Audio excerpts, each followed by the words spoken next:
आपको पता है मेरे और यूट्यूब में एक कोल्ड वॉर चल रहा है। कोल्ड वॉर मतलब शीत युद्ध, जहां मैं भी कुछ नहीं बोलती हूं और यूट्यूब भी कुछ नहीं बोलता है। पर क्यों वो कोल्ड वॉर चल रहा है वो मैंने सोचा आज की ब्लॉग में आपसे शेयर कर दूं, और उसको सुनने के बाद आप अपने व्यूज़ मुझे ज़रूर बताइएगा कि क्या वाकई में ये कोल्ड वॉर है या कुछ और है। खैर, घर का हर एक कोना खूबसूरत दिखता है तो घर के अंदर पॉजिटिविटी रहती है। हेलो, नमस्ते माई करछी से कलम तक फैमिली, मैं हूँ रचना और सुबह की शुरुआत करती हूँ योगा से। बहुत सारे लोगों ने मुझे पूछा है कि लेडीज़ को ज़्यादातर कंधों में दर्द हो जाता है एक उम्र के बाद, उसके लिए क्या करना चाहिए। तो मैं सुबह में ये वाला एक्सरसाइज करती हूँ। इसमें क्या होता है, जॉइंट्स के लिए ये बहुत ज़रूरी होता है, जॉइंट्स मूवमेंट बहुत ज़रूरी होते हैं। हम घर का कितना भी काम कर लेना, कुछ जॉइंट्स ऐसे होते हैं जिनको अलग से मूवमेंट देने की ज़रूरत होती है।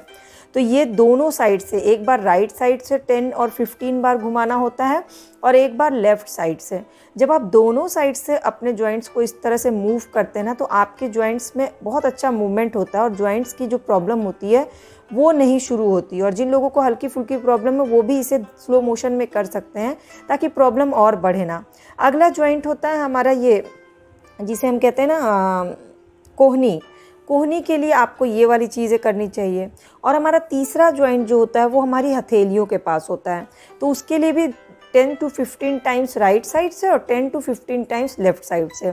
अब जिन लेडीज़ को ये लग रहा है कि अब अलग से सुबह इतना टाइम तो मिलता नहीं है, तो कोई बात नहीं, आपको जब टाइम मिलता है तब अपने आप को लिए ये कर लीजिए। ज़रूरी नहीं है कि सुबह में खाली पेट ही ये वाली एक्सरसाइज करिए। जब आपको समय मिले और जब आप अपने लिए समय निकाल सकिए तब उसे ज़रूर करिए, क्योंकि भविष्य में दवाइयाँ खाने से और किसी के ऊपर डिपेंडेंट रहने से एक बेटर ऑप्शन होता है कि आप अपना हर एज में अपने लिए समय निकाल के अपना ख्याल रखें, अगर आप परिवार का ख्याल रखना चाहते हैं तो। और ये सिर्फ लेडीज़ के लिए नहीं, जेंट्स के लिए भी है, जो कि ऑफिस में इतने ज़्यादा बिजी रहते हैं कि अपने लिए समय ही नहीं निकाल पाते हैं, उनके लिए भी है, क्योंकि दवाइयाँ किसी भी एंगल से किसी भी प्रॉब्लम का सॉल्यूशन हो ही नहीं सकती है। तो समय निकालिए, चाहिएगा तो ज़रूर समय निकाल लीजिएगा। अगर आप रील्स शॉर्ट्स देखने के लिए समय निकाल सकते हैं तो अपने लिए 10 मिनट का समय तो निकाल ही सकते हैं। अगर हाँ तो नीचे ज़रूर कमेंट सेक्शन में जाके रिप्लाई दीजिएगा। खैर, मेरी सुबह की शुरुआत तो वॉक से और योगा से होती है और उसके बाद मेरे लिए होता है चाय का टाइम। बहुत सारे लोगों ने मुझसे बोला कि आप बिस्किट खा करके चाय पीती हैं, खाली पेट चाय नहीं पीना। ये बहुत अच्छी बात है क्योंकि उससे एसिडिटी बनती है, पर हम लोग व्रत करते हैं या पूजा करना होता है उसके बाद ही नमक खाते हैं, अनाज खाते हैं, तो क्या करें। तो मैंने आप लोग को बताया ना कि मखाना और मूंगफली को एक ही बार देसी घी में भून के पूरे हफ्ते के लिए रख लीजिए। चाहे तो सेंधा नमक भी डाल सकते हैं और उसे खा लीजिए चाय के साथ, लेकिन खाली पेट चाय मत पीजिए। नाश्ते में आज मैंने बनाया परवल की सादी एकदम भुजिया और रोटी, और साथ में बनाया जहर, जिसे कहते हैं डेटॉक्स ड्रिंक। इसकी रेसिपी मैंने ऑलरेडी शेयर की हुई है। हफ्ते भर जब हम कई चीज़ें ऐसी खा लेते हैं जो शरीर में ब्लॉकेज कर सकती है, उसके लिए ये ज़रूरी है कि आप एक बार ये डिटॉक्स ड्रिंक हफ्ते में 2 बार ज़रूर पिएं।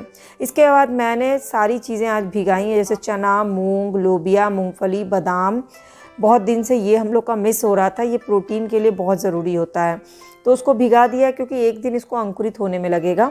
और फिर नहाना धोना, घर की क्लीनिंग डस्टिंग सब कुछ कर लिया। एक रूम मेरा हमेशा बच जाता है, लास्ट में कर पाती हूँ, क्योंकि क्या होता है ना कि हस्बैंड जैसे ऑफिस जाते हैं उसके बाद ये रूम खाली होता है, तो फिर उनके जाने के बाद मैं दूसरे वाले रूम का डस्टिंग क्लीनिंग सब करती हूँ, उनका वॉशरूम धुल साफ़ कर देती हूँ और ये चादर झाड़ना, उनके कपड़े जगह पे लगा देना। बाकी पूरा घर तो मेरा नहाने से पहले ही ठीक हो जाता है, पूजा पाठ हो जाता है। और मैं थोड़ा हड़बड़ा के जल्दी सुबह काम इसलिए करती हूँ क्योंकि मैंने अभी ड्राइविंग क्लास ज्वाइन किया हुआ है, और ड्राइविंग क्लास कोई आ करके मेरा वेट करे वो अच्छा नहीं लगता है। तो मैं एकदम बिफोर टाइम, जैसे 11 बजे आता है होना, तो मैं 11:45 तक सारे काम करके रचित को स्विमिंग क्लास भेज के हस्बैंड वापस चले जाते हैं, सब कुछ करके एकदम फ्री हो करके रहती हूँ ताकि वो जब आए तो उसे वेट ना करना पड़े। और फिर ड्राइविंग क्लास निकल जाती हूँ। ड्राइविंग क्लास में शुरुआत में क्या होता है, मुझे पीछे बैठना होता है, एक और हैं जो ड्राइविंग सीखते हैं, उसके बाद मेरी बारी आती है और एक दिन में वो 5 किलोमीटर ही चलवाते हैं। तो आज मैं इनके ऑफिस की तरफ गई थी, क्लास से आई हूँ, और आज के अपने ड्राइविंग क्लास के एक्सपीरियंस से मैंने एक चीज़ नोटिस की कि ड्राइविंग सीखने वाले या ड्राइविंग करने वाले लोग 2 तरह के होते हैं। एक वो जिन्हें लगता है कि जो भी गाड़ी सामने ऐसे आ रही है वो बस उन्हीं को ठोकने के लिए आ रही है, मतलब कितना दूर भी कोई गाड़ी, ट्रक, मोटरसाइकिल रहेगी ना, लगेगा बस वो अपनी ही गाड़ी की तरफ आ रही है। और जो दूसरे टाइप के लोग होते हैं उन्हें ये लगता है कि उनकी गाड़ी के अकॉर्डिंग सड़क खाली होती जा रही है, जहाँ जहाँ उनकी गाड़ी जा रही है सड़क खाली होती जा रही है। तो ये जो दूसरे टाइप के लोग होते हैं ना, ये बहुत कम होते हैं। ज़्यादातर लोगों को ड्राइविंग सीखने के दौरान यही लगता है कि सारी गाड़ियाँ बस उन्हीं को गाड़ी को टक्कर मारने के लिए आ रही हैं। तो जब तक मन में से ये वाला डर नहीं हट जाएगा ना कि सामने की गाड़ी आपको टक्कर देने आ रही, तब तक आप ड्राइविंग कितना भी सीख लेंगे, ड्राइविंग कर नहीं पाएंगे। सीखना एक अलग चीज़ है और रेगुलर बेसिस पे मेन रोड पे जाके गाड़ी चलाना एक अलग चीज़ हो जाता है। तो मेरा टारगेट सिर्फ ड्राइविंग के कहते हैं ना वो चीज़ सीख लेना नहीं है कि क्लच का क्या काम होता है, एक्सीलेटर का क्या काम होता है, गियर कैसे चेंज करते हैं। मेरा टारगेट ये है कि मैं जब भी कोई ऐसी ज़रूरत पड़े या डेली बेसिस पे कहीं जाना हो तो गाड़ी निकाल के रचित को लेकर के कहीं भी जा सकूं। इसलिए मुझे प्रॉपर तरीके से गाड़ी सीखना, बैक गियर, पार्किंग में लगाना, सब कुछ सीखना। और वो तभी हो पाएगा जब अपने अंदर किसी भी तरह से ये डर नहीं आने दूंगी कि सामने वाली गाड़ी मुझे ठोकने आ रही। मुझे ये सोचना है कि गाड़ी मेरी सड़क पे आती, सड़क अपने आप खाली होती जा रही जहाँ जहाँ मेरी गाड़ी एंट्री कर रही है, और कोई भी मुझे टोकर नहीं मारने वाला अगर मैं प्रॉपर तरीके से चलाऊंगी। तो अभी तो सिर्फ 3 दिन हुए हैं, लेकिन थोड़ा थोड़ा सा कॉन्फिडेंस बना है कि हाँ मैं सीख सकती हूँ गाड़ी। वैसे मुझे लगता है ना, हर लेडी को हर एक फेज़ में कुछ ना कुछ नई चीज़ें सीखनी चाहिए जो उनकी लाइफ में ज़रूरी भी है सीखना, कॉन्फिडेंस बढ़ाने के लिए भी बहुत ज़रूरी है। और सीखने रहने का मतलब मुझे तो यही लगता है कि कोई एज, कोई लिमिट होती नहीं। इतनी सारी चीज़ें, अभी रचित के स्कूल से नोटिस आया कि आप अपने बच्चे के लिए कौन सा कोर्स सेलेक्ट करना चाहती हैं, कोडिंग का और एनिमेशन का।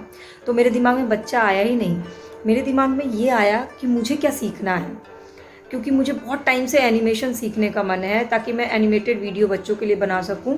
और जब मैंने कंप्यूटर कोर्स किया था ईयर 2000 में, तो भी एनिमेशन का कोर्स था, पर तब एनिमेशन होता क्या ये ही नहीं पता था, कार्टून्स कैसे बनते, ये सब चीज़ें कुछ नॉलेज ही नहीं था। तो मैंने उसमें प्रोग्रामिंग लैंग्वेज का कोर्स किया था 3 साल का। बाद में रियलाइज़ हुआ कि नहीं, एनिमेशन का बहुत स्कोप है, और स्कोप से ज़्यादा ना एनिमेशन बहुत इंटरेस्टिंग है। वैसे तो प्रोग्रामिंग लैंग्वेज भी बहुत इंटरेस्टिंग था, कंप्यूटर के फील्ड में मैंने जॉब भी किया इसलिए, लेकिन अब मुझे ना कुछ साल से एनिमेशन का क्रेज़ हो गया कि मुझे एनिमेशन सीखना है। और रचित को सिखाने के उससे मैं ऑटोमेटिकली सीख जाऊँगी, क्योंकि जब हमें दूसरे को कोई चीज़ सिखानी होती है ना, खासकर अपने बच्चों को, तो हम बहुत मेहनत करते हैं। तो मैंने इसलिए उसके स्कूल में कोर्स में चूज़ किया है एनिमेशन। बाकी कोडिंग देखते हैं, कोडिंग मेरे ख्याल से मैं कर सकती हूँ क्योंकि मैंने ऑलरेडी प्रोग्रामिंग लैंग्वेज सीखा हुआ है। तो बेसिकली मैं ये कहना चाहती हूँ कि ना, कई बार हम बच्चों की वजह से कई सारी चीज़ें सीखते हैं, अपने आप को अपडेट करते हैं। और आज के टाइम में अपने आप को अपडेट रखना बहुत ज़रूरी है, क्योंकि बच्चों के लिए बहुत आसान होता है ये बोलना, मम्मा तुम्हें कुछ नहीं आता, मम्मा तुम नहीं समझोगी। ये वाले स्टेटमेंट्स आपके बच्चे आपके ऊपर पास ना करें, इसके लिए अपने आप को अपडेट ज़रूर रखिएगा।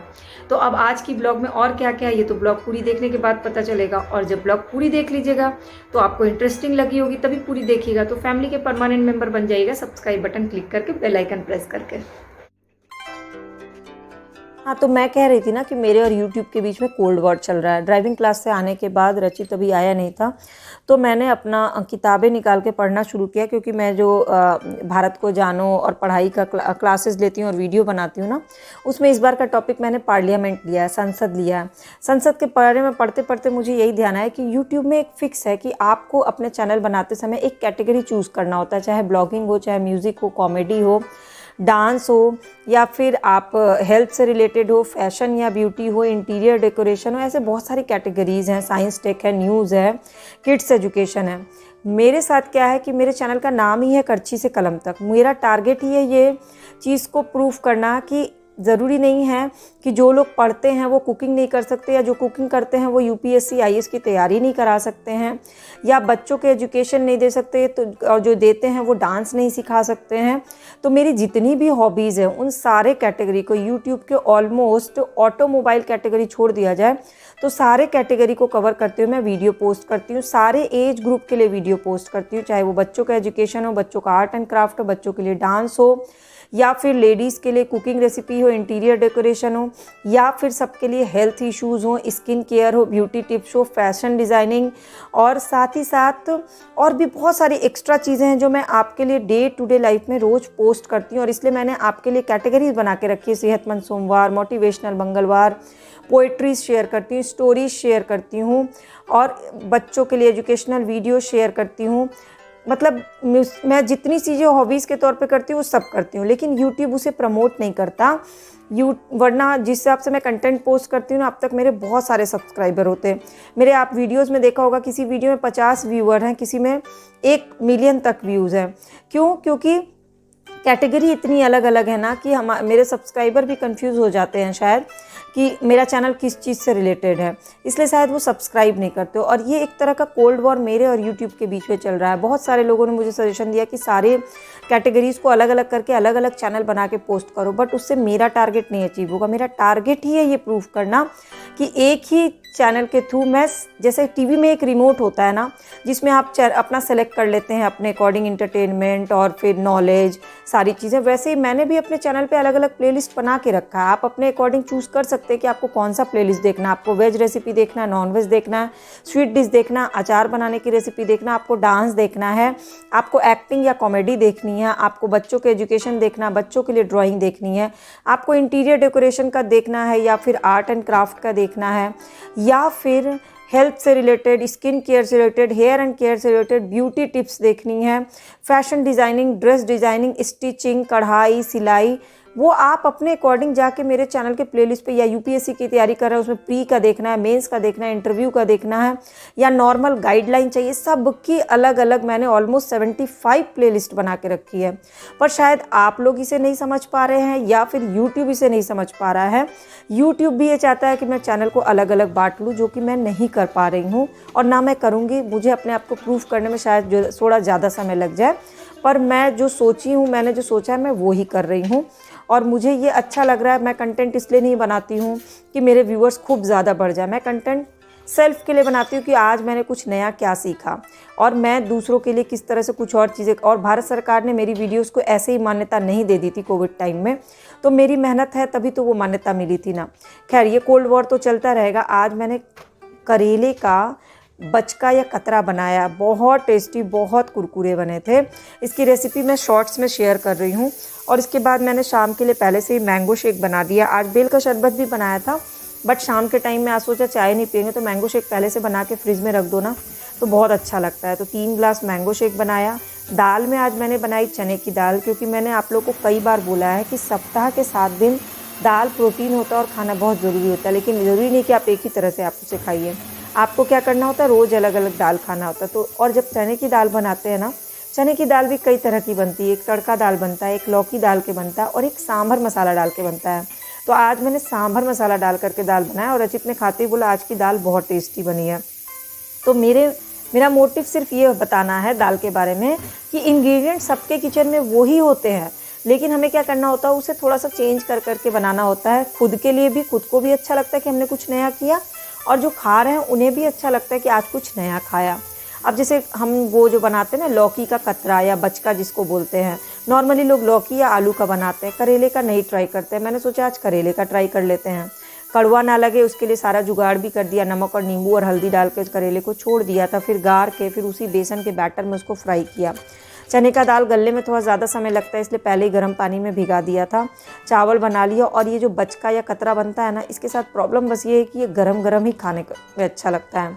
प्रॉब्लम इसलिए कि जब सब लोग बैठ जाएंगे तो ही छान छान के देंगे, तो कई बार मैं खाने में पीछे हो जाती हूँ। तो पहले ही मैंने करेले को फ्राई कर लिया और लौकी को थोड़ी देर में किया। तब तक फिर सब मेरे हस्बैंड और मेरा बेटा खाना खाने बैठ गए, लेकिन मैं भी साथ में बैठ पाई। जब ज़्यादा लोग होते हैं ना तो ये चीज़ नहीं हो पाती है। कोविड टाइम में मेरे घर में ऑलमोस्ट 15 लोग थे, मेरे इन लॉज, मेरे मम्मी पापा, मेरी सिस्टर, सब लोग थे, मेरे देवर। तो उस समय मैं ये चीज़ें बनाती थी तो मैं साथ में खाना खाने नहीं बैठ पाती थी, फ्राई ही करती रह जाती थी। साथ में बनाया आम की खट्टी वाली चटनी और खीरे का रायता। तो आज हमारी थाली बड़ी क्यूट सी लग रही थी। आपने आज दिन के खाने में क्या बनाया ज़रूर बताइएगा, और प्लीज़ मुझसे शेयर किया करिए ताकि मैं आप जो बनाते हैं वो रेसिपीज़ भी ट्राई करके अपने घर की थाली के टाइप्स जो है ना वो थोड़ा चेंज कर सकूं। और मेरा अभी मोटिव ये है कि मैं 1 महीने के लिए आई हूँ यहाँ गर्मियों की छुट्टी में, तो जितने भी सामान है ना बरसात के मौसम में ख़राब हो जाते हैं जल्दी, तो उन सारी चीज़ों को खर्च कर दूँ जल्दी जल्दी, ताकि कोई कीड़े ना लगें। और जाने से पहले जितनी चीज़ें मेरे हस्बैंड को पसंद है वो सब खिला करके जाऊँ, ये भी एक मोटिव है। इसलिए सुबह से रात तक यही सोचती रहती हूँ कि आज और क्या स्पेशल खिलाना और क्या पसंद है। खैर, अब मैं आपको दिखाती हूँ अपनी थाली। तो चने की दाल है और साथ ही साथ ये करेले का कतरा, लौकी का कतरा, आम की चटनी, खीरे का रायता और चावल। और शाम के लिए मैंगो शेक पहले ही बना के रखा है, रात के खाने का कल बताऊंगी।